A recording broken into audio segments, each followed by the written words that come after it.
മലയാള സിനിമയിൽ ഏറ്റവും കൂടുതൽ ഡബിൾ ആക്ഷൻ മൂവീസ് ചെയ്തിരിക്കുന്നത് ആരെന്നറിയോ? മമ്മൂക്ക, ലാലേട്ടൻ, സുരേഷ് ഏട്ടൻ, അല്ലല്ല. ജയറാമേട്ടൻ, കിട്ടി, ദിലീപേട്ടൻ.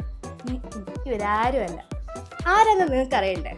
നമുക്ക് എല്ലാവർക്കും കാണാൻ വേണ്ടിയിട്ട് ഭയങ്കര ഇൻട്രസ്റ്റിംഗ് ആയിട്ടുള്ള ഒന്നാണ് ഈ ഡബിൾ ആക്ഷൻ മൂവീസ് എന്ന് പറയുന്നത്. ഇപ്പോഴത്തെ ഡബിൾ ആക്ഷൻ മൂവീസ് എങ്ങനെ സെറ്റ് ചെയ്യുന്നതെന്നുള്ളത് എല്ലാവർക്കും അറിയാവുന്ന കാര്യമാണ്. ക്രോമ കീ മെത്തേഡ്, അതായത് ഗ്രീൻ സ്ക്രീൻ യൂസ് ചെയ്തിട്ട് ഓരോ ക്യാരക്ടേഴ്സിൻ്റെയും ഷോട്ടുകൾ ഷൂട്ട് ചെയ്യും. പിന്നെ ആ ഗ്രീൻ ബാക്ക്ഗ്രൗണ്ട് എറേസ് ചെയ്തിട്ട് ആ ക്യാരക്ടേഴ്സിൻ്റെ ഷോട്ടുകൾ ഒരുമിച്ച് കൊണ്ടുവരും.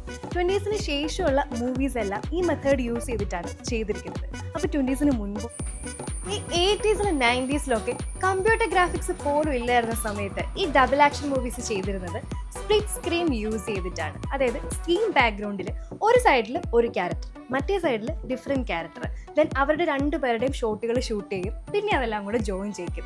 ഇതിൽ റിസ്ക് എലമെൻറ്റ് എന്ന് പറഞ്ഞിട്ടുണ്ടെങ്കിൽ ഫസ്റ്റ് വൺ ഈസ് ടൈമിംഗ് പക്കയായിരിക്കണം, സെക്കൻഡ് വൺ ക്യാമറ ആംഗിൾ മാറാൻ പാടില്ല, പിന്നെ സെയിം ലൈറ്റിംഗ് ആയിരിക്കണം.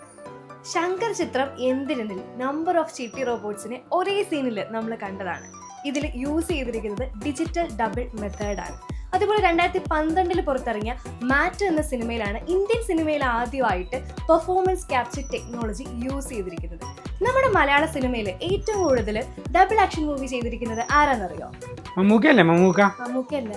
പിന്നെ ലാലേട്ടനോ? ലാലേട്ടനല്ല. സുരേഷ് ഗോപി. ഇവരാരും അല്ല. പ്രേം നസീറാണ്.